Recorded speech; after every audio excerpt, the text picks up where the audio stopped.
कभी सोचा है क्यों 8 अरब इंसानों में से हम गहराई से जुड़ते हैं, तो बस कुछ गिने चुने से? क्या ये महज इत्तेफाका है या पहले से लिखा हुआ कॉस्मिक डिजाइन? सोचिए, करोड़ों लोग इस धरती पर चलते फिरते हैं। हर रोज हम सैकड़ों चेहरों को देखते हैं, बस में, ट्रेन में, बाजार में, ऑफिस में।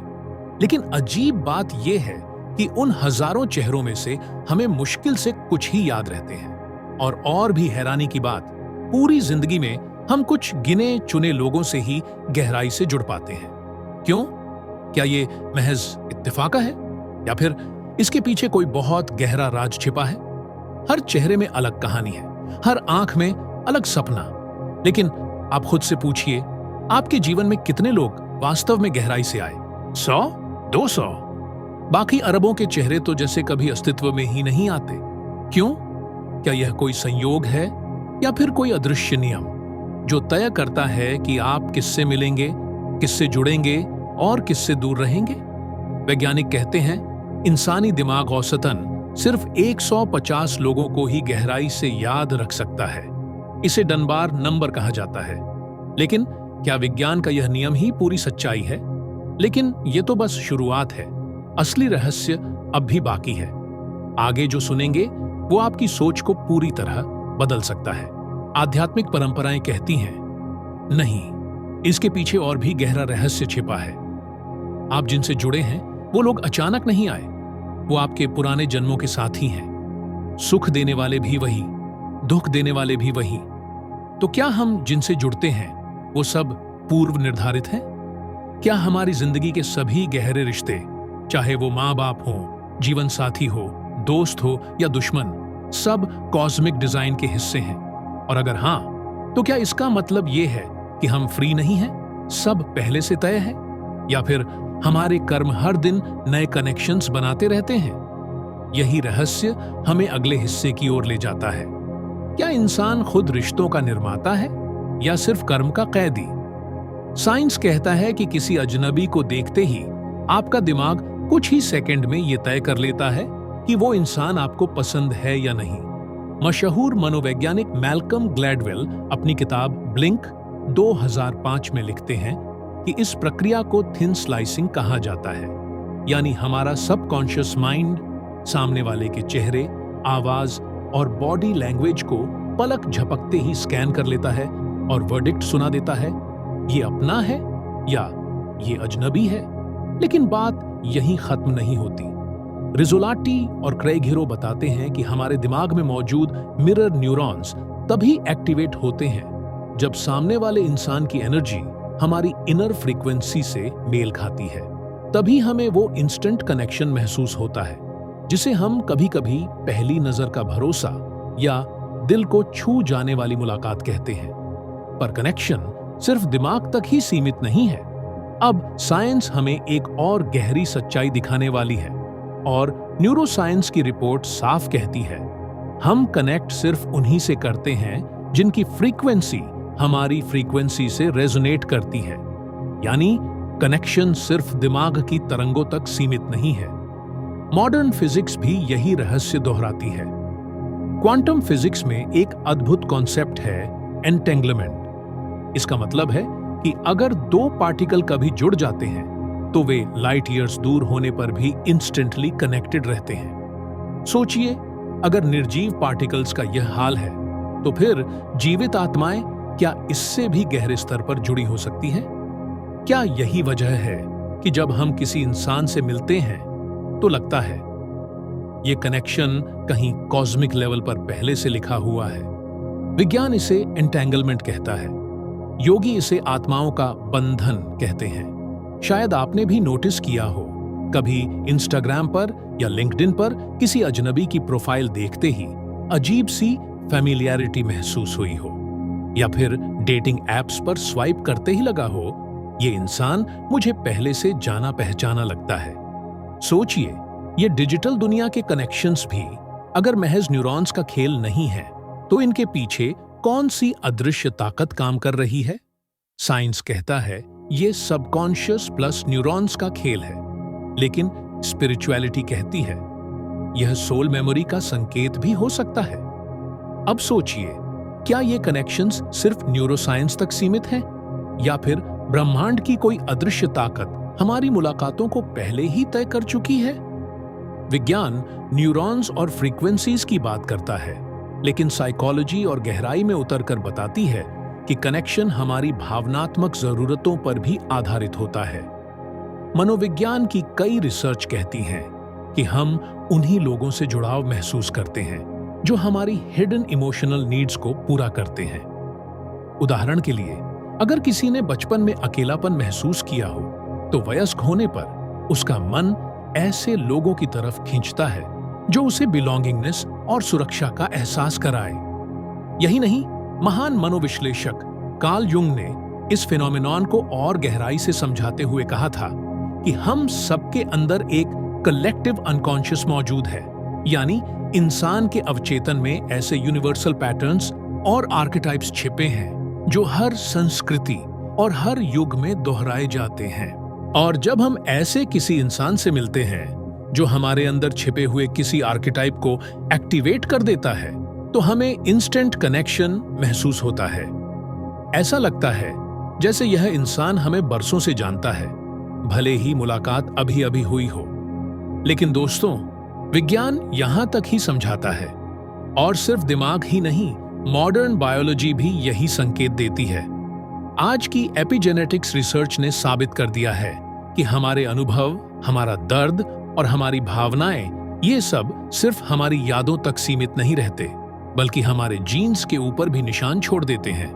मतलब, जो ट्रॉमा या गहरी यादें एक पीढ़ी झेलती है, उसका असर कई बार उनकी अगली पीढ़ियों तक पहुंच जाता है। यानी मेमोरीज और पैटर्न्स बायोलॉजिकल लेवल पर भी ट्रांसफर हो सकते हैं। तो सोचिए, अगर साइंस यह मान रही है कि एक्सपीरियंसेस पीढ़ियों तक जीन्स के जरिए चलते रहते हैं, तो क्या प्राचीन ऋषि जब कहते थे कि कर्म अगले जन्म तक पीछा करते हैं, वे किसी और ही भाषा में यही सच कह रहे थे? यानी साइंस अब खुद यह मान रहा है कि मेमोरीज पीढ़ियों तक जाती हैं, लेकिन ऋषि कहते हैं ये सिर्फ जीन्स तक नहीं, आत्मा तक जाता है। और यही सच हैरान कर देने वाला है। असली रहस्य तब खुलता है जब हम ऋषियों और योगियों की नजर से इस कनेक्शन को देखते हैं। क्योंकि जहां न्यूरोसाइंस और साइकोलॉजी कहते हैं कि कनेक्शंस हमारे दिमाग और भावनाओं की वजह से बनते हैं, वहीं योगी और ऋषि मुनि हजारों साल पहले से कहते आ रहे हैं कि ये सब महज दिमाग का खेल नहीं है। महर्षि पतंजलि ने अपने योग सूत्र में लिखा है कि हर आत्मा इस संसार में अकेली नहीं आती, बल्कि अपने कर्मों का बंधन साथ लेकर जन्म लेती है। यानी हमारी जिंदगी में जो भी घटनाएं घटती हैं, चाहे वो सुख हो या दुख, वे किसी संयोग का नतीजा नहीं, बल्कि हमारे पूर्व जन्म के कर्मों का फल होते हैं। इसी दृष्टिकोण से अगर देखा जाए, तो जिन लोगों से हम इस जीवन में मिलते हैं, वे दरअसल कोई नए लोग नहीं होते, बल्कि वही आत्माएं होती हैं जिनसे हमारा कोई अधूरा हिसाब बाकी रह गया था। कोई हमारी जिंदगी में इसलिए आता है कि हमें सुख लौट आए, और कोई इसलिए मिलता है कि पुराने दुख या अधूरे कर्ज को पूरा कर सके। इसीलिए प्राचीन ऋषियों ने कहा था, रिश्ते बनते नहीं, याद आते हैं। यानी हर मुलाकात एक तरह से पहले से लिखा हुआ अध्याय है जो हमारी आत्मा को उसी पुरानी कहानी की याद दिलाता है। ओशो ने एक जगह कहा था, तुम जिस इंसान से गहराई से जुड़ते हो, वो कोई अनजान नहीं होता, वो तुम्हारे ही कई जन्मों की यात्रा का साथी है।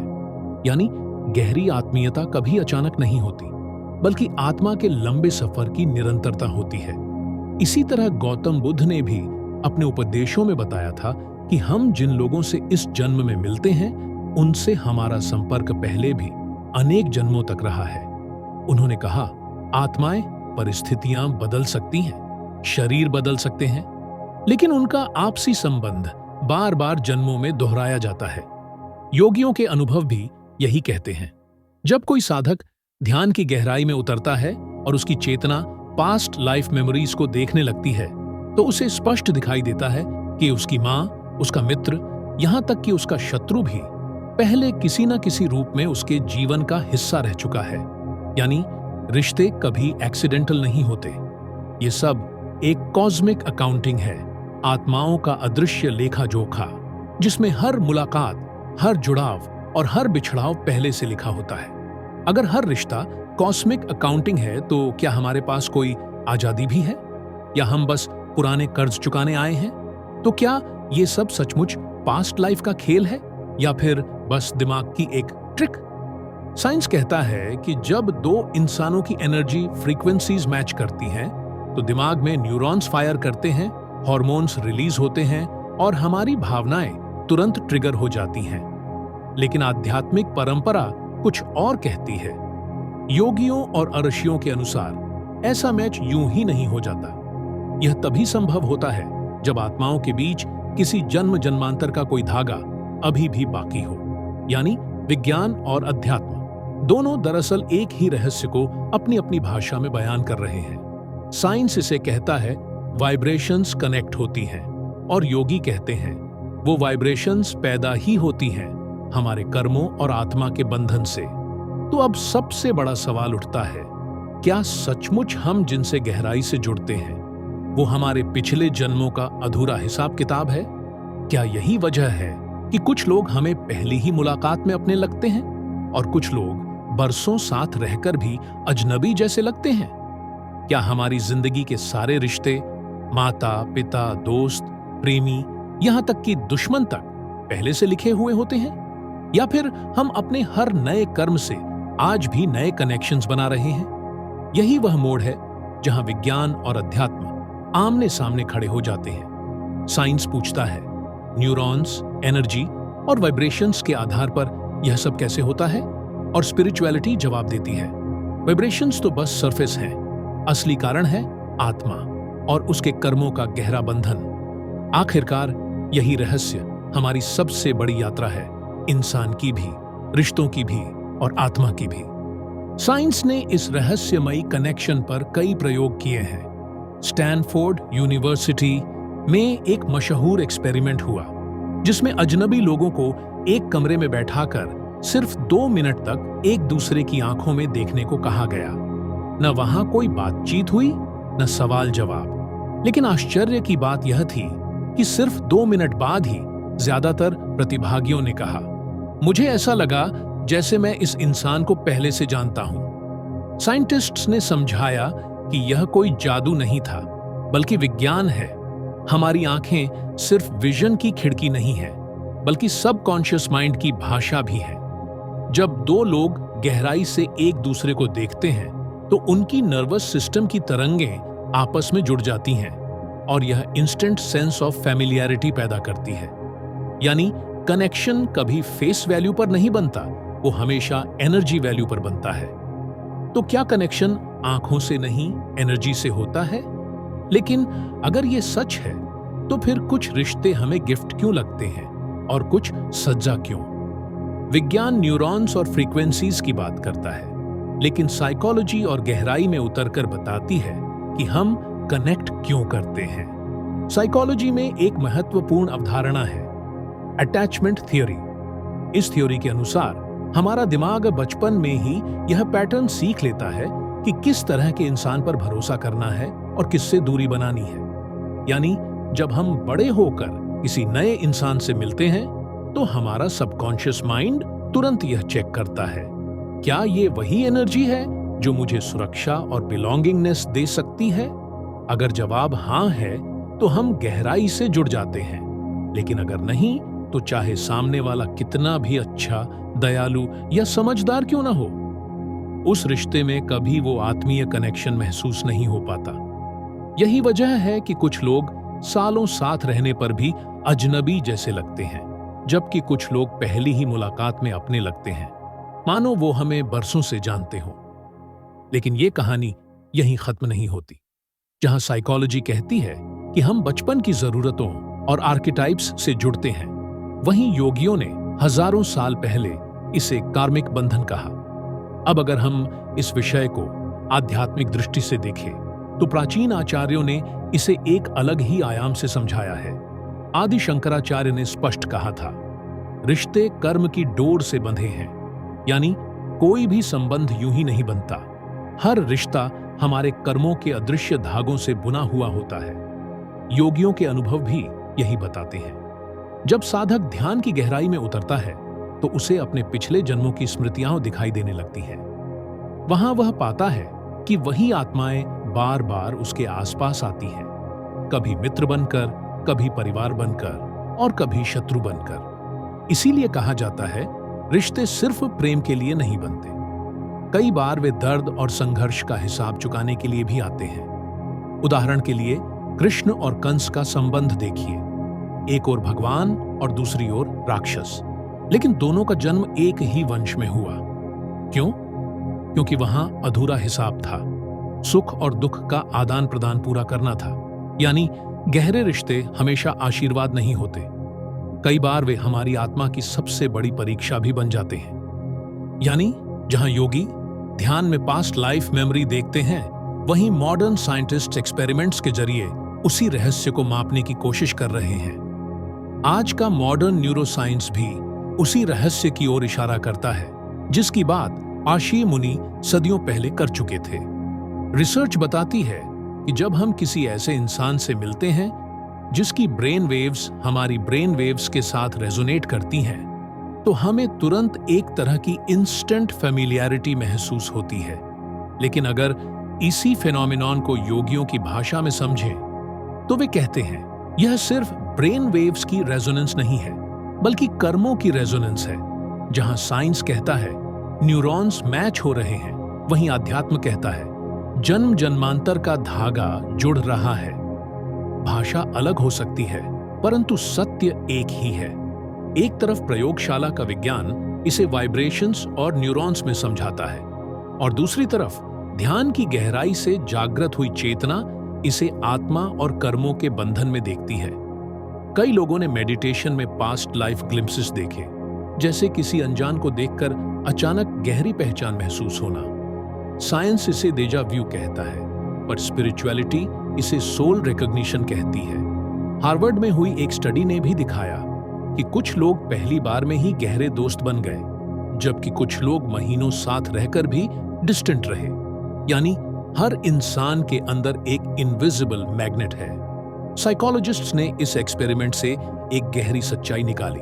हमारा दिमाग कनेक्शंस को रैंडमली नहीं बनाता, बल्कि वह अपने नेचुरल अट्रैक्शन पैटर्न्स को फॉलो करता है।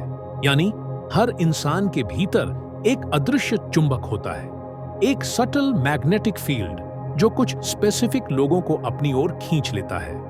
यानी आत्मा की वह गुप्त पहचान जो शरीर और समय की सीमाओं से परे होती है। सोचिए, अगर सचमुच सब कुछ जन्म जन्मांतर का हिसाब है, तो क्या इसका मतलब है कि हमारे पास कोई चुनाव ही नहीं?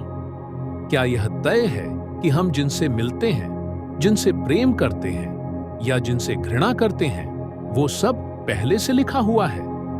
या फिर क्या हम अपने हर नए कर्म और निर्णय से आज भी नए रिश्तों की डोर बुनते जा रहे हैं? क्या हम पूरी तरह पास्ट लाइफ के कैदी हैं, या वर्तमान की आजादी भी हमारे हाथों में है? यही वो रहस्यमयी बिंदु है जहां साइंस, साइकोलॉजी और स्पिरिचुअलिटी तीनों मिलकर हमें अद्भुत उत्तर देते हैं। साइंस कहता है हमारा दिमाग पैटर्न्स और एनर्जी फ्रीक्वेंसीज पर काम करता है। साइकोलॉजी कहती है हमारे बचपन की इमोशनल नीड्स हमारे कनेक्शंस को शेप करती हैं, और स्पिरिचुअलिटी कहती है आत्मा के कर्मों के धागे ही हमें बार बार जोड़ते और अलग करते हैं। यानी सच्चाई शायद बीच में है, कुछ लिखा हुआ है और कुछ हम अभी भी लिख रहे हैं। और यही है जीवन का सबसे बड़ा रहस्य, प्री डिटरमिन्ड डेस्टिनी और फ्री विल का अदृश्य संतुलन। अब आप जिस सच को सुनने वाले हैं वो आपको हिला देगा। क्या सचमुच सब कुछ पहले से लिखा है, या आज भी हम अपनी किस्मत बदल सकते हैं? न्यूरोसाइंस अब यह साबित कर चुका है कि इंसानी दिल भी दिमाग की तरह सिग्नल्स भेजता है। हार्ट मैथ इंस्टीट्यूट की रिसर्च के अनुसार हमारा हृदय लगभग 3 से 4 मीटर तक एक शक्तिशाली इलेक्ट्रोमैग्नेटिक फील्ड जनरेट करता है। यानी जब दो लोग पास आते हैं तो केवल उनकी नजरें या शब्द ही नहीं, बल्कि उनके दिलों की तरंगें भी एक दूसरे से टकराती हैं। अगर इन तरंगों की फ्रीक्वेंसी मैच हो जाए तो वही पल इंस्टेंट कनेक्शन में बदल जाता है। एक ऐसा जुड़ाव जो तर्क और कारण से परे होता है। इसका अर्थ यह है कि साइंस भी अब मान रहा है, कनेक्शन सिर्फ दिमाग की वायरिंग से नहीं, बल्कि दिल की अदृश्य तरंगों से भी होता है। अब आइए इस रहस्य को अध्यात्म की दृष्टि से देखें। कहा जाता है कि बुद्ध के समय एक शिष्य ने उनसे प्रश्न किया, भगवान, मैं इस इंसान को पहली बार देख रहा हूं, लेकिन ऐसा क्यों लग रहा है जैसे मैं इसे बरसों से जानता हूं? बुद्ध मुस्कुराए और शांत स्वर में बोले, तुम दोनों पहले भी मिले हो, अनेक जन्मों में, कभी मित्र बनकर, कभी शत्रु बनकर। यही कारण है कि आत्मा पहचान लेती है। योगियों का अनुभव भी यही कहता है। उनके अनुसार आत्मा की स्मृति, जिसे सोल मेमोरी कहा जाता है, कभी नष्ट नहीं होती। यह स्मृति कोडेड रूप में हमारी चेतना के गहरे स्तरों में छिपी रहती है, और जब सही आत्मा हमारे सामने आती है तो वह पुराना कोड एक्टिवेट हो जाता है और हमें वह इनएक्सप्लिकेबल कनेक्शन महसूस होता है जो शब्दों से परे है। यहाँ एक गहरा सत्य छिपा है, कर्म ही रिश्तों का असली वास्तुकार है। प्राचीन परंपरा में कहा गया है, जो तुम बोओगे वही काटोगे। अगर तुम किसी का दिल तोड़ते हो तो अगले जन्म में वही आत्मा तुम्हारे जीवन में लौट कर आती है, इस बार तुम्हें वही चोट पहुंचाने के लिए। और अगर तुम किसी को सच्चा प्रेम और करुणा देते हो तो वही आत्मा अगली बार फिर तुम्हारे जीवन में प्रवेश करती है, इस बार तुम्हारे लिए प्रेम का स्रोत बनकर। यानी यह पूरी सृष्टि दरअसल एक कॉस्मिक अकाउंटिंग सिस्टम है। हर सुख, हर दुख, हर रिश्ता कोई एक्सीडेंट नहीं है। सब कुछ हमारे कर्मों से बुनी हुई उस अदृश्य कार्मिक बैलेंस की किताब का हिस्सा है, जहां एक भी पन्ना अधूरा नहीं छोड़ा जाता। लेकिन यहां एक और गहरा सवाल खड़ा होता है, अगर सब कुछ केवल कर्मों का खेल है, तो क्या इंसान के पास कुछ भी नया बनाने की आजादी नहीं है? क्या हम सिर्फ पुराने हिसाब किताब चुकाने के लिए ही जन्म लेते हैं, या फिर हमारे पास यह ताकत भी है कि हम नए कर्म करके नए रिश्ते बुन सकें? और अगर यह संभव है तो क्या ध्यान, प्रेम और करुणा जैसे साधनों से हम इस कर्म चक्र की दिशा बदल सकते हैं? क्या हम कार्मिक साइकिल को ट्रांसफॉर्म करके आत्मा को मुक्त कर सकते हैं? यही वह गहरा रहस्य है जिसे हम अगले हिस्से में खोलेंगे।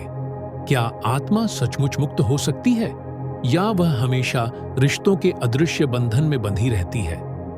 अब तक हमने देखा कि रिश्ते कभी एक्सीडेंटल नहीं होते। वो या तो हमारे सबकॉन्शियस माइंड के पैटर्न्स से बनते हैं, या फिर जन्म जन्मांतर के कर्मों के अदृश्य धागों से। लेकिन अब असली सवाल यही है, क्या ये बंधन हमेशा के लिए है? क्या आत्मा अनंत जन्मों तक इन्हीं हिसाब किताब की जंजीरों में बंधी रहती है? क्या हर जन्म बस पुराना कर्ज चुकाने और नया उधार लेने का सिलसिला है? या फिर क्या कोई ऐसा रास्ता है जिससे हम इन बंधनों से ऊपर उठ सकें और सच्ची आजादी, मोक्ष को महसूस कर सकें? श्री कृष्ण ने भगवद गीता में कहा था, संबंध सब माया है, आत्मा न जन्म लेती है न मरती है। इसका अर्थ है कि हमारे सारे रिश्ते केवल शरीर और मन के स्तर पर होते हैं, आत्मा के स्तर पर नहीं। आत्मा तो शुद्ध, अजन्मा और अमर है, वह किसी बंधन में नहीं बंधती। लेकिन समस्या तब आती है जब हम खुद को सिर्फ शरीर और मन से जोड़ लेते हैं। तब तक यह कर्म बंधन हमें खींचते रहते हैं और हमें जन्म जन्मांतर की उसी किताब में उलझाए रखते हैं। इसीलिए योगी कहते हैं, रिश्ते हमें बांधते नहीं, हमारे अटैचमेंट्स हमें बांधते हैं। यानी बंधन आत्मा के नहीं, बल्कि हमारे मोह और आसक्ति के होते हैं। साइकोलॉजी भी इसी सत्य की ओर इशारा करती है। मॉडर्न साइकोलॉजिस्ट कार्ल रॉजर्स कहते थे, हम सफरिंग इसलिए करते हैं क्योंकि हम अपने रिश्तों में दूसरों से एक्सपेक्टेशंस जोड़ देते हैं। यानी असली बंधन रिश्तों का नहीं, बल्कि हमारी एक्सपेक्टेशंस का होता है। जब हम एक्सपेक्टेशन के साथ जुड़ते हैं तो कनेक्शन बोझ और दर्द में बदल जाता है। लेकिन जब हम बिना एक्सपेक्टेशन के जुड़ते हैं तो वही कनेक्शन शुद्ध प्रेम बन जाता है, बंधन नहीं। इसका अर्थ है कि मुक्ति रिश्ते तोड़ने में नहीं, बल्कि अटैचमेंट छोड़ने में है।